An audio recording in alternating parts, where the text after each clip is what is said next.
Hello dear students, how are you. ਅਸੀਂ chapter discuss ਕਰ ਰਹੇ ਸੀ ਸੈਮੀਕੰਡਕਟਰਸ। ਲਾਸਟ ਟੌਪਿਕ ਦੇ ਵਿੱਚ ਅਸੀਂ ਗੱਲ ਕੀਤੀ ਸੀ ਇੰਟ੍ਰਿੰਸਿਕ ਤੇ ਐਕਸਟ੍ਰਿੰਸਿਕ ਸੈਮੀਕੰਡਕਟਰਸ, ਦੋਨਾਂ ਨੂੰ ਅਸੀਂ ਡਿਫਾਈਨ ਕੀਤਾ ਸੀ। ਇਹ ਦੱਸਿਆ ਸੀ ਕਿ ਇੰਟ੍ਰਿੰਸਿਕ ਸੈਮੀਕੰਡਕਟਰ ਜੋ ਹੈ ਇਹ ਪਿਓਰ ਸੈਮੀਕੰਡਕਟਰਸ ਹੁੰਦੇ ਆ ਤੇ ਐਕਸਟ੍ਰਿੰਸਿਕ ਸੈਮੀਕੰਡਕਟਰਸ ਇਹ ਹੈ ਜਿਹੜੇ ਕਿ ਇੰਪਿਓਰ ਸੈਮੀਕੰਡਕਟਰ ਹੈ। ਐਕਸਟ੍ਰਿੰਸਿਕ ਸੈਮੀਕੰਡਕਟਰਸ ਉਹ ਹੁੰਦੇ ਆ ਕਿ ਜਿਨ੍ਹਾਂ ਦੇ ਵਿੱਚ ਅਸੀਂ ਇੰਪਿਓਰਿਟੀ ਐਡ ਕਰਦੇ ਹਾਂ, ਉਹਨਾਂ ਨੂੰ ਐਕਸਟ੍ਰਿੰਸਿਕ ਸੈਮੀਕੰਡਕਟਰਸ ਕਹਿੰਦੇ ਆ। ਤੇ ਜੋ ਇੰਪਿਓਰਿਟੀ ਐਡ ਕਰਨ ਦਾ ਪ੍ਰੋਸੈਸ ਹੈ ਉਸ ਨੂੰ ਅਸੀਂ ਕਹਿੰਦੇ ਆ ਡੋਪਿੰਗ। ਠੀਕ ਹੈ, ਤੇ ਜੋ ਇੰਪਿਓਰਿਟੀ ਐਟਮਸ ਐਡ ਕਰ ਰਹੇ ਆ ਇਹਨਾਂ ਨੂੰ ਕਿਹਾ ਜਾਂਦਾ ਹੈ ਡੋਪੈਂਟਸ। ਐਕਸਟ੍ਰਿੰਸਿਕ ਸੈਮੀਕੰਡਕਟਰਸ ਫਿਰ ਦੋ ਤਰ੍ਹਾਂ ਦੇ ਸੀ। ਇੱਕ ਤਾਂ ਉਹ ਜਿਨ੍ਹਾਂ ਦੇ ਵਿੱਚ ਅਸੀਂ ਪੈਂਟਾਵੇਲੈਂਟ ਇੰਪਿਓਰਿਟੀ ਐਡ ਕਰਦੇ ਹਾਂ, ਵੀ ਜਿੰਦੇ ਵਿੱਚ ਵੇਲੈਂਸ ਸ਼ੈਲ ਦੇ ਵਿੱਚ 5 ਇਲੈਕਟ੍ਰੋਨਸ ਹੈ, ਤਾਂ ਪੈਂਟਾਵੇਲੈਂਟ ਇੰਪਿਓਰਿਟੀ ਲਾਈਕ ਆਰਸੈਨਿਕ, ਐਂਟੀਮਨੀ, ਫਾਸਫੋਰਸ ਅਸੀਂ ਐਡ ਕਰਦੇ ਹਾਂ। तो दूसरे है जी ट्राईवेलेंट इंप्योरिटी एटम, जिमें कि इंडियम है, बोरोन है, एलुमीनीयम है, ये असी ऐड करते हैं। Extrinsic semiconductors are of 2 types, n type and p type. सब तो पहला असी स्टार्ट करते हैं जी with n type semiconductors. N type semiconductor की है कि जो असी इंप्योरिटी एटम ऐड करते हैं from the 5th group arsenic, antimony ਜਾਂ ਫਾਸਫੋਰਸ, ਤਾਂ ਇਹਨਾਂ ਐਟਮਸ ਦੇ ਵਿੱਚ 5 ਵੇਲੈਂਸ ਇਲੈਕਟ੍ਰੋਨਸ ਹੈ। ਹੁਣ ਉਹ 5 ਵੇਲੈਂਸ ਇਲੈਕਟ੍ਰੋਨਸ ਕੀ ਕਰਦੇ ਆ ਜੀ, 4 ਵੇਲੈਂਸ ਇਲੈਕਟ੍ਰੋਨਸ ਤਾਂ ਸਿਲੀਕੌਨ ਦੇ ਨਾਲ ਬੌਂਡ ਬਣਾ ਲੈਂਦੇ ਆ। ਠੀਕ ਹੈ, ਇਹਨਾਂ ਦੇ ਵਿੱਚ ਬੌਂਡਿੰਗ ਕਿਸ ਤਰ੍ਹਾਂ ਹੁੰਦੀ ਹੈ, ਇਸ ਨੂੰ ਸਮਝਣ ਲਈ ਤੁਹਾਨੂੰ ਪਿਛਲੇ ਲੈਕਚਰ ਨੂੰ ਧਿਆਨ ਨਾਲ ਸਮਝਣਾ ਪਏਗਾ, ਤਾਂ ਉਸ ਦਾ ਲਿੰਕ ਮੈਂ ਡਿਸਕ੍ਰਿਪਸ਼ਨ ਬਾਕਸ ਦੇ ਵਿੱਚ ਦੇ ਰਿਹਾ। ਤਾਂ ਇਹ ਕਿਸ ਤਰੀਕੇ ਨਾਲ ਬੌਂਡ ਬਣਾਉਂਦੇ ਆ ਜੀ, ਦੇਖੋ ਇਹਦੇ ਵਿੱਚ 5 ਇਲੈਕਟ੍ਰੋਨਸ ਹੈ। ਤਾਂ ਜੇ ਅਸੀਂ ਇਸ ਸਿਲੀਕੌਨ ਦੀ ਜਗ੍ਹਾ 'ਤੇ ਆਰਸੈਨਿਕ ਐਡ ਕਰਤਾ ਜੀ ਸੈਂਟਰ ਦੇ ਵਿੱਚ, ਬਿਲਕੁਲ ਸਪੋਜ਼ ਕਰੋ, ਤਾਂ ਉਹ ਕੀ ਕਰੇਗਾ ਜੀ, 4 ਇਲੈਕਟ੍ਰੋਨਸ ਦੇ ਬੌਂਡ ਤਾਂ ਉਹਦੇ ਅਰਾਊਂਡ ਸਿਲੀਕੌਨਸ ਨਾਲ ਫਾਰਮ ਕਰ ਲਏਗਾ, ਤੇ ਉਹਦਾ ਜਿਹੜਾ 5th ਇਲੈਕਟ੍ਰੋਨ ਹੈ ਉਹ ਲੂਜ਼ਲੀ ਬਾਉਂਡ ਹੋਏਗਾ। ਠੀਕ ਹੈ, ਐਟ 0 ਕੈਲਵਿਨ। ਤਾਂ 5th electron is weekly bound ਔਰ ਆਲਮੋਸਟ ਫ੍ਰੀ। ਮਤਲਬ ਜੇ ਰੂਮ ਟੈਂਪਰੇਚਰ ਵੀ ਹੋਏਗਾ ਨਾ ਤਾਂ ਇੰਨੀ ਕੋਈ એનર્ਜੀ ਨਾਲ ਹੀ ਉਹ ਬਿਲਕੁਲ ਫ੍ਰੀ ਹੋ ਜਾਏਗਾ, ਤਾਂ ਉਸਨੂੰ ਅਸੀਂ ਰੂਮ ਟੈਂਪਰੇਚਰ 'ਤੇ ਫ੍ਰੀ ਇਲੈਕਟ੍ਰੋਨ ਕਹਿ ਸਕਦੇ ਹਾਂ। ਤਾਂ ਇਹ ਇਲੈਕਟ੍ਰੋਨ ਜਿਹੜਾ ਨਾ ਇਹ ਕੰਡਕਸ਼ਨ ਦੇ ਲਈ ਅਵੇਲੇਬਲ ਹੋਏਗਾ। ਠੀਕ ਹੈ, ਤਾਂ ਦਿਸ ਟਾਈਪ ਆਫ ਇੰਪਿਓਰਿਟੀ ਜਿਸਨੇ ਕਿ ਆਪਣਾ ਇੱਕ ਇਲੈਕਟ੍ਰੋਨ ਡੋਨੇਟ ਕਰਤਾ, ਇਹਨੇ ਆਪਣਾ ਇੱਕ ਇਲੈਕਟ੍ਰੋਨ ਡੋਨੇਟ ਕਰਤਾ, ਤਾਂ ਇਸ ਨੂੰ ਕਹਿੰਦੇ ਆ ਜੀ ਡੋਨਰ ਟਾਈਪ ਇੰਪਿਓਰਿਟੀ। ਤਾਂ ਇਸ ਨੂੰ ਅਸੀਂ ਡੋਨਰ ਟਾਈਪ ਇੰਪਿਓਰਿਟੀ ਕਹਿੰਦੇ ਆ।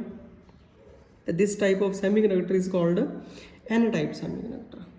ਠੀਕ ਹੈ, ਹੁਣ ਦੇਖੋ ਜੀ ਇਹ ਜਿਹੜੀ ਡੋਨਰ ਟਾਈਪ ਇੰਪਿਓਰਿਟੀ ਹੈ ਇਹ ਆਰਸੈਨਿਕ ਦਾ ਐਟਮ ਹੈ, ਤੇ ਇਸਨੇ ਆਪਣਾ ਇੱਕ ਇਲੈਕਟ੍ਰੋਨ ਡੋਨੇਟ ਕਰਤਾ, ਤਾਂ ਇਸ ਦੇ ਉੱਪਰ ਇਫੈਕਟਿਵ ਪੋਜ਼ਿਟਿਵ ਚਾਰਜ ਆ ਜਾਏਗਾ, ਤੇ ਇਹ ਫ੍ਰੀ ਇਲੈਕਟ੍ਰੋਨ, ਇਸ ਨੂੰ ਅਸੀਂ ਡੋਨਰ ਕੋਰ ਕਹਾਂਗੇ।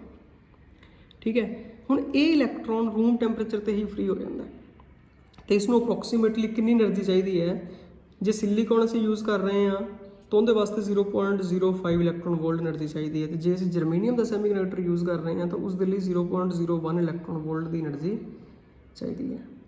ਤੇ ਜੇ ਅਸੀਂ ਇਕੱਲਾ ਪਿਓਰ ਸਿਲੀਕੌਨ ਹੀ ਯੂਜ਼ ਕਰਦੇ ਜਾਂ ਜਰਮੇਨੀਅਮ ਹੀ ਯੂਜ਼ ਕਰਦੇ ਤਾਂ ਉਹਦੇ ਵਾਸਤੇ ਸਾਨੂੰ ਕਿੰਨੀ એનર્ਜੀ ਚਾਹੀਦੀ ਸੀ, which is equal to band gap energy, ਤਾਂ ਜਿਹੜੀ ਕਿ ਸਿਲੀਕੌਨ ਲਈ ਹੁੰਦੀ ਹੈ ਜੀ 1.1 ਇਲੈਕਟ੍ਰੋਨ ਵੋਲਟ, ਤੇ ਜਰਮੇਨੀਅਮ ਲਈ ਹੁੰਦੀ ਹੈ 0.072 ਇਲੈਕਟ੍ਰੋਨ ਵੋਲਟ। ਇਹ ਵੈਲਿਊਜ਼ ਯਾਦ ਰੱਖਣੀਆਂ, ਬਹੁਤ ਇੰਪੋਰਟੈਂਟ ਹੈ।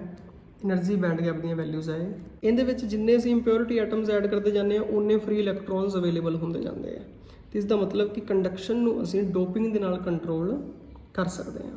ਹਾਂ, ਟੈਂਪਰੇਚਰ ਜਦੋਂ ਵਧੇਗਾ ਤਾਂ ਉਹਦੇ ਵਿੱਚ ਇੰਟ੍ਰਿੰਸਿਕ ਚਾਰਜ ਕੈਰੀਅਰਸ ਵੀ ਪੈਦਾ ਹੋਣਗੇ, ਇਲੈਕਟ੍ਰੋਨ ਤੇ ਹੋਲਸ ਪੈਦਾ ਹੋਣਗੇ, ਬਟ ਇੱਕ ਇਕੁਇਲਿਬ੍ਰੀਅਮ ਇਸਟੈਬਲਿਸ਼ ਹੋ ਜਾਏਗਾ ਕਿ ਉਹ ਜਿਹੜੇ ਚਾਰਜ ਕੈਰੀਅਰਸ ਹੈ ਹੌਲੀ ਹੌਲੀ ਡਿਕਰੀਜ਼ ਹੁੰਦੇ ਰਹਿਣਗੇ, ਕਿਉਂਕਿ ਉਹਦੇ ਵਿੱਚ ਜੋ ਹੋਲਸ ਪੈਦਾ ਹੋਣਗੀਆਂ ਉਹ ਇਲੈਕਟ੍ਰੋਨ ਦੇ ਨਾਲ ਨਿਊਟਰਲਾਈਜ਼ ਹੋ ਜਾਣਗੀਆਂ। ਠੀਕ ਹੈ, ਤੇ ਜਿੰਨੇ ਕੋਈ ਇਲੈਕਟ੍ਰੋਨ ਪ੍ਰੋਡਿਊਸ ਹੋਏ ਸੀ ਉਨੇ ਕੋਈ ਇਲੈਕਟ੍ਰੋਨ ਜਿਹੜੇ ਕੰਜ਼ਿਊਮ ਹੋ ਜਾਣਗੇ, ਤੇ ਹੋਲਸ ਵੀ ਉਸ ਦੇ ਨਾਲ ਨਿਊਟਰਲਾਈਜ਼ ਹੋ ਜਾਣਗੇ। ਠੀਕ ਹੈ, ਤਾਂ ਮਤਲਬ ਇਹ ਹੈ ਕਿ ਜੋ ਕੰਡਕਸ਼ਨ ਆ ਉਹ ਪਿਓਰਲੀ ਫ੍ਰੀ ਇਲੈਕਟ੍ਰੋਨਸ ਦੇ ਨਾਲ, ਜੋ ਅਸੀਂ ਇੰਪਿਓਰਿਟੀ ਐਟਮਸ ਐਡ ਕਰ ਰਹੇ ਹਾਂ ਉਹਦੇ ਨਾਲ ਕੰਟਰੋਲ ਹੋਏਗੀ। ਤੇ ਇਸ ਦੇ ਵਿੱਚ ਫਿਰ ਨੰਬਰ ਆਫ ਇਲੈਕਟ੍ਰੋਨਸ ਜੋ ਹੈ ਐਨ ਟਾਈਪ ਐਕਸਟ੍ਰਿੰਸਿਕ ਸੈਮੀਕੰਡਕਟਰ ਦੇ ਵਿੱਚ number of electrons जो है that will be much greater than number of holes. This is very important. ठीक है, you have to remember this कि क्योंकि ਇਹਦੇ ਵਿੱਚ ਅਸੀਂ ਇੰਪਿਓਰਿਟੀ ਐਟਮ ਇਸ ਤਰ੍ਹਾਂ ਦਾ ਐਡ ਕੀਤਾ ਜਿਹੜਾ ਕਿ ਇਲੈਕਟ੍ਰੋਨ ਡੋਨੇਟ ਕਰ ਰਿਹਾ, ਤਾਂ ਜਿੰਨੇ ਅਸੀਂ ਪਾਰਟਸ ਪਰ ਮਿਲੀਅਨ ਐਟਮਸ ਐਡ ਕਰਦੇ ਜਾਵਾਂਗੇ ਉਨੇ ਇਲੈਕਟ੍ਰੋਨਸ ਫ੍ਰੀ ਹੁੰਦੇ ਜਾਣਗੇ। ਤਾਂ ਇਲੈਕਟ੍ਰੋਨਸ ਦੀ ਗਿਣਤੀ ਬਹੁਤ ਜ਼ਿਆਦਾ ਹੋਏਗੀ ਐਜ਼ ਕੰਪੇਅਰ ਟੂ ਹੋਲਸ। ਤਾਂ ਜਿਹੜੇ ਇਲੈਕਟ੍ਰੋਨਸ ਹੈ ਉਹਨਾਂ ਨੂੰ ਅਸੀਂ ਕਵਾਂਗੇ ਮੈਜੋਰਿਟੀ ਚਾਰਜ ਕੈਰੀਅਰਸ, ਤੇ ਜਿਹੜੇ ਹੋਲਸ ਹੈ ਉਹਨਾਂ ਨੂੰ ਕਵਾਂਗੇ ਮਾਈਨੋਰਿਟੀ ਚਾਰਜ ਕੈਰੀਅਰਸ। ਦੇਖੋ ਇਹ ਵਾਲਾ ਜੋ ਪਾਰਟ ਹੈ ਐਕਸਟ੍ਰਿੰਸਿਕ ਤੇ ਇੰਟ੍ਰਿੰਸਿਕ ਸੈਮੀਕੰਡਕਟਰ ਤੇ ਐਨ ਟਾਈਪ ਤੇ ਪੀ ਟਾਈਪ ਸੈਮੀਕੰਡਕਟਰ, ਇਹ ਸਾਡਾ ਸੈਕੰਡ ਚੈਪਟਰ ਦਾ ਬੇਸ ਹੈ ਜੋ ਅਸੀਂ ਸੈਮੀਕੰਡਕਟਰ ਡਿਵਾਈਸਿਸ ਨੂੰ ਡਿਸਕਸ ਕਰਨਾ ਹੈ। ਤਾਂ ਤੁਸੀਂ ਇਸ ਚੈਪਟਰ ਨੂੰ ਵਧੀਆ ਢੰਗ ਨਾਲ ਸਮਝੋ ਤਾਂ ਨੈਕਸਟ ਜਿਹੜਾ ਤੁਹਾਡਾ ਚੈਪਟਰ ਹੈ ਉਹ ਤੁਹਾਨੂੰ ਹੋਰ ਈਜ਼ੀਲੀ ਸਮਝ ਲੱਗੇਗਾ। ਠੀਕ ਹੈ, ਤਾਂ ਹੁਣ ਅਸੀਂ ਗੱਲ ਕਰਦੇ ਹਾਂ ਜੀ ਪੀ ਟਾਈਪ ਸੈਮੀਕੰਡਕਟਰ ਦੀ। ਦੇਖੋ ਪੀ ਟਾਈਪ ਸੈਮੀਕੰਡਕਟਰ ਦੇ ਵਿੱਚ ਕੀ ਹੁੰਦਾ ਹੈ ਕਿ ਜਿਹੜਾ ਪੀ ਟਾਈਪ ਐਕਸਟ੍ਰਿੰਸਿਕ ਸੈਮੀਕੰਡਕਟਰ ਹੈ ਇਸ ਦੇ ਵਿੱਚ ਅਸੀਂ ਇੰਪਿਓਰਿਟੀ ਐਟਮ ਐਡ ਕਰਦੇ ਹਾਂ ਟ੍ਰਾਈਵੈਲੈਂਟ ਇੰਪਿਓਰਿਟੀ ਵਾਲਾ। ਠੀਕ ਹੈ, ਮਤਲਬ ਕਿ ਇੰਡੀਅਮ, ਬੋਰੋਨ ਔਰ ਐਲੂਮੀਨੀਅਮ, ਇਸ ਤਰੀਕੇ ਦੀ ਇੰਪਿਓਰਿਟੀ ਜਿਹੜੀ ਹੈ ਉਹ ਐਡ ਕੀਤੀ ਜਾਂਦੀ ਹੈ। ਜਿਹੜੇ ਐਟਮ ਅਸੀਂ ਐਡ ਕਰ ਰਹੇ ਹਾਂ ਉਹਨਾਂ ਨੂੰ ਅਸੀਂ ਡੋਪੈਂਟ ਕਹਿੰਦੇ ਹਾਂ। ਤੇ ਡੋਪੈਂਟ ਦੇ ਵਿੱਚ ਵੈਲੈਂਸ ਸ਼ੈਲ ਦੇ ਵਿੱਚ 3 ਇਲੈਕਟ੍ਰੋਨਸ ਹੋਣਗੇ। ਜੇ 3 ਇਲੈਕਟ੍ਰੋਨਸ ਹੋਣਗੇ ਤਾਂ ਨੇਬਰਿੰਗ 3 ਸਿਲੀਕੋਨ ਦੇ ਨਾਲ ਬੌਂਡ ਫਾਰਮ ਕਰ ਲੈਣਗੇ। ਹੁਣ ਦੇਖੋ ਇਹਦੇ ਵਿੱਚ ਸਿਚੁਏਸ਼ਨ ਕੀ ਹੁੰਦੀ ਹੈ, ਜੇ ਅਸੀਂ ਬੌਂਡਿੰਗ ਨੂੰ ਸਮਝੀਏ ਤਾਂ ਅਸੀਂ ਇੰਪਿਓਰਿਟੀ ਐਟਮ ਲੈ ਰਹੇ ਹਾਂ ਇੰਡੀਅਮ, ਮਤਲਬ ਅਸੀਂ ਆਰਸੈਂਡ ਦੀ ਥਾਂ ਤੇ ਇੰਡੀਅਮ ਐਡ ਕਰਤਾ। ਹੁਣ ਇਹਦੇ ਕੋਲ ਇਲੈਕਟ੍ਰੋਨਸ ਹੀ 3 ਹੈ, 1 2 ਤੇ 3। ਉਹਨਾਂ 3 ਨੇ ਉਸ ਦੇ ਅਰਾਊਂਡ 3 ਸਿਲੀਕੋਨਸ ਦੇ ਨਾਲ ਬੌਂਡ ਫਾਰਮ ਕਰ ਲਿਆ। ਚੌਥਾ ਜਿਹੜਾ ਰਹਿ ਗਿਆ ਨਾ ਜੀ, ਉਹਨੇ ਸਿਲੀਕੋਨ ਵਾਲੇ ਪਾਸੇ ਤਾਂ ਇਲੈਕਟ੍ਰੋਨ ਹੈਗਾ ਪਰ ਇੰਡੀਅਮ ਕੋਲੇ ਨਹੀਂ ਹੈਗਾ। ਇਹਦਾ ਮਤਲਬ ਉੱਥੇ ਇੱਕ ਵੈਕੈਂਸੀ ਕ੍ਰੀਏਟ ਹੋ ਜਾਏਗੀ। ਤਾਂ ਉਹਨੂੰ ਅਸੀਂ ਕੀ ਨਾਮ ਦਿੱਤਾ ਸੀ ਇੱਥੇ, ਹੋਲ। ਤਾਂ ਉੱਥੇ ਇੱਕ ਵੈਕੈਂਸੀ ਜਾਂ ਹੋਲ ਕ੍ਰੀਏਟ ਹੋ ਜਾਏਗੀ। ਪਰ ਇਹਦੀ ਟੈਂਡੈਂਸੀ ਹੈ ਇੱਕ ਇਲੈਕਟ੍ਰੋਨ ਨੂੰ ਕੈਪਚਰ ਕਰਨ ਦੀ, ਤਾਂ ਕਿ ਇਹ ਆਪਣੀ ਸ਼ੈਲ ਨੂੰ, ਆਕਟੇਟ ਨੂੰ ਕੰਪਲੀਟ ਕਰੇ। ਠੀਕ ਹੈ, ਤਾਂ ਇਹ ਕੀ ਕਰਦਾ ਹੈ ਜੀ, ਕਿਸੇ ਨੇਬਰਿੰਗ ਸਿਲੀਕੋਨ ਬੌਂਡ ਤੋਂ, ਕਿਉਂਕਿ ਰੂਮ ਟੈਂਪਰੇਚਰ ਤੇ ਬੌਂਡ ਬ੍ਰੇਕ ਹੁੰਦੇ ਰਹਿੰਦੇ ਆ, ਤਾਂ ਉੱਥੋਂ ਇੱਕ ਇਲੈਕਟ੍ਰੋਨ ਕੈਪਚਰ ਕਰ ਲੈਂਦਾ। ਠੀਕ ਹੈ, ਤਾਂ ਇੱਥੋਂ ਇਲੈਕਟ੍ਰੋਨ ਕੈਪਚਰ ਕਰ ਲਿਆ ਜੀ, ਤਾਂ ਇਹਦਾ ਤਾਂ ਸ਼ੈਲ ਪੂਰਾ ਹੋ ਗਿਆ। ਤਾਂ ਇਹਨੇ ਇਲੈਕਟ੍ਰੋਨ ਕੈਪਚਰ ਕਰ ਲਿਆ ਤਾਂ ਹੋਲ ਇੱਥੇ ਆ ਗਿਆ। ਤਾਂ ਇੱਕ ਤਰੀਕੇ ਨਾਲ ਜਿਹੜੀ ਇਹ ਹੋਲ ਹੈ ਨਾ, ਇਹ ਕੰਡਕਸ਼ਨ ਕਰਦੀ ਹੈ ਜਿਸ ਤਰ੍ਹਾਂ ਕਿ ਐਨ ਟਾਈਪ ਸੈਮੀਕੰਡਕਟਰ ਦੇ ਵਿੱਚ ਇਲੈਕਟ੍ਰੋਨ ਕਰ ਰਿਹਾ ਸੀ। ਠੀਕ ਹੈ, ਤਾਂ hole is available for conduction. ਤਾਂ ਜਿੰਨੇ ਅਸੀਂ ਡੋਪੈਂਟ ਐਡ ਕਰਦੇ ਜਾਵਾਂਗੇ ਉਨੀਆਂ ਇਹਦੇ ਵਿੱਚ ਹੋਲਸ ਆਉਂਦੀਆਂ ਜਾਣਗੀਆਂ। ਠੀਕ ਹੈ, ਜਦੋਂ ਇੰਡੀਅਮ ਨੇ ਇੱਕ ਇਲੈਕਟ੍ਰੋਨ ਕੈਪਚਰ ਕਰ ਲਿਆ ਤਾਂ ਇਸ ਦੇ ਉੱਪਰ ਨੈਗੇਟਿਵ ਚਾਰਜ ਆ ਗਿਆ। ਤੇ ਇਹਦਾ ਮਤਲਬ ਜਿਹੜੀ ਕੋਰ ਹੈ ਉਹ ਕਿਸ ਤਰ੍ਹਾਂ ਦੀ ਕੋਰ ਹੈ, ਉਹ ਐਕਸੈਪਟਰ ਟਾਈਪ ਕੋਰ ਹੈ ਕਿ ਉਹ ਇਲੈਕਟ੍ਰੋਨ ਨੂੰ ਐਕਸੈਪਟ ਕਰ ਰਹੀ ਹੈ। ਤੇ ਇਹਦੇ ਉੱਪਰ ਨੈਗੇਟਿਵ ਚਾਰਜ ਆ ਜਾਏਗਾ, ਇਫੈਕਟਿਵ ਇੰਡੀਅਮ ਤੇ ਆਏਗਾ। ਦੇਖੋ ਸਾਰੇ ਸੈਮੀਕੰਡਕਟਰ ਤੇ ਨਹੀਂ ਆਏਗਾ। ਦੇਖੋ ਤਾਂ ਇਹ ਸਿਚੁਏਸ਼ਨ ਹੋ ਜਾਏਗੀ ਕਿ ਜੋ ਇੰਡੀਅਮ ਐਟਮ ਹੈ ਉਸ ਦੇ ਉੱਪਰ ਨੈਗੇਟਿਵ ਚਾਰਜ ਆ ਜਾਏਗਾ ਤੇ ਹੋਲ ਜਿਹੜੀ ਉਹ ਫ੍ਰੀਲੀ ਮੂਵ ਕਰ ਸਕਦੀ ਹੈ, ਕਿਉਂਕਿ ਉਹ ਕਿਤੋਂ ਫਿਰ ਇਲੈਕਟ੍ਰੋਨ ਕੈਪਚਰ ਕਰ ਲਏਗੀ ਤੇ ਮੂਵ ਕਰਕੇ ਕਿਤੇ ਹੋਰ ਚਲੀ ਜਾਏਗੀ। ਠੀਕ ਹੈ, ਤਾਂ ਇਸ ਤਰੀਕੇ ਦੇ ਨਾਲ ਜਿਸ ਤਰ੍ਹਾਂ ਐਨ ਟਾਈਪ ਦੇ ਵਿੱਚ ਇਲੈਕਟ੍ਰੋਨ ਮੂਵ ਕਰ ਰਹੇ ਸੀ, ਇਹਦੇ ਵਿੱਚ ਹੋਲਸ ਮੂਵ ਕਰਨਗੀਆਂ। ਠੀਕ ਹੈ, ਜਿੰਨੇ ਅਸੀਂ ਇੰਪਿਓਰਿਟੀ ਆਈਟਮ ਐਡ ਕਰਦੇ ਜਾਵਾਂਗੇ ਉਨੀਆਂ ਨੰਬਰ ਆਫ ਹੋਲਸ ਇਹਦੇ ਵਿੱਚ ਅਵੇਲੇਬਲ ਹੋਣਗੀਆਂ। ਅਤੇ ਇਹਦੇ ਵਿੱਚ ਨੰਬਰ ਆਫ ਹੋਲਸ ਜਿਹੜੀਆਂ ਹੈ ਉਹ ਮੱਚ ਗ੍ਰੇਟਰ ਹੋਣਗੀਆਂ as compare to number of electrons. ਠੀਕ ਹੈ, NH is much greater than NE। ਤਾਂ ਜੋ ਹੋਲਸ ਹੈ ਉਹਨਾਂ ਨੂੰ ਅਸੀਂ ਕੀ ਕਹਾਂਗੇ, ਮੈਜੋਰਿਟੀ ਚਾਰਜ ਕੈਰੀਅਰਸ, ਅਤੇ ਜੋ ਇਲੈਕਟ੍ਰੋਨਸ ਹੈ ਉਹਨਾਂ ਨੂੰ ਅਸੀਂ ਕੀ ਕਹਾਂਗੇ, ਮਾਈਨੋਰਿਟੀ ਚਾਰਜ ਕੈਰੀਅਰਸ। ਠੀਕ ਹੈ, ਇਲੈਕਟ੍ਰੋਨ ਕਿੱਥੋਂ ਅਵੇਲੇਬਲ ਹੋਣਗੇ, ਜਿਹੜੇ ਕਿ ਬੌਂਡਸ ਬ੍ਰੇਕ ਹੋਣਗੇ ਰੂਮ ਟੈਂਪਰੇਚਰ ਤੇ। ਜਦੋਂ ਵੀ ਇੱਕ ਬੌਂਡ ਬ੍ਰੇਕ ਹੁੰਦਾ ਨਾ ਤਾਂ ਉਦੋਂ ਇੱਕ ਇਲੈਕਟ੍ਰੋਨ ਤੇ ਹੋਲ ਪੇਅਰ ਕ੍ਰੀਏਟ ਹੁੰਦਾ। ਤਾਂ ਹੁਣ ਤੁਹਾਨੂੰ ਇਹ ਡਾਊਟ ਹੋ ਰਿਹਾ ਹੋਏਗਾ ਕਿਤੇ ਨਾ ਕਿਤੇ N ਜਿਹੜਾ ਨਾ ਉਹ ਨੈਗੇਟਿਵ ਨਾਲ ਰਿਲੇਟਡ ਹੋ ਜਾਂਦਾ ਤੇ P ਜਿਹੜਾ ਉਹ ਪੋਜ਼ਿਟਿਵ ਨਾਲ ਰਿਲੇਟਡ ਹੋ ਜਾਂਦਾ।